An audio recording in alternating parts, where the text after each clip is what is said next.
Hello, I'm Callie, the Lifestyle Hairstylist, and I would love to chat with you today about how we deal with mental health in the salon. Having struggled with mental health myself, I do really feel like I can tune into it and I really can spot the warning signs, which is a massive plus for me. But how I've chosen to deal with it in my salon is generally have regular meetups with the girls. So we have our staff meetings and I just have regular check-ins as a bit of a one-to-one. Questions that I always ask is, how are you feeling? Is your physical and mental health okay? Are you happy with your work-life balance? Is there anything that you want to talk about? And I kind of leave it open for them to tell me how they're feeling. Or if I've particularly noticed something, for instance, I've noticed them seem a little bit anxious or not really their self, I will just sort of say, come on, let's go and have a cup of tea and just have a chat about it. So one of the things that I did do for one of my stylists is I sat down and said, that I'd noticed that she wasn't really herself, and I got her a journal and recommended that she did some journaling for her own emotions, and we talked about maybe keeping a diary of her mood and what she was eating, just to make sure she was eating and drinking enough, if there was any particular triggers that were making her feel anxious or upset. And then I also offered her to drop her hours if she felt that her hours were too much for her. We can do whatever she needs to be supported in the salon.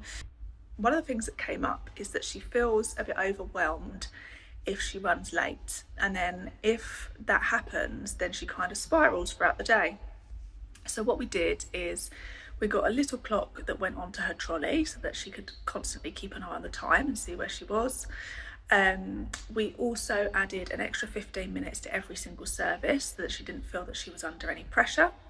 And I would go in and work with her and just sort of do regular time checks, make sure I was helping her out, clearing up where I could, taking her bill where I could, and just giving her a little bit more support. And actually it made a huge difference. So personally, what I've found is the more you can offer support, the easier everybody's life is. Because if somebody is struggling with mental health, the last thing they need is to be told to pull themselves together and just get on with it.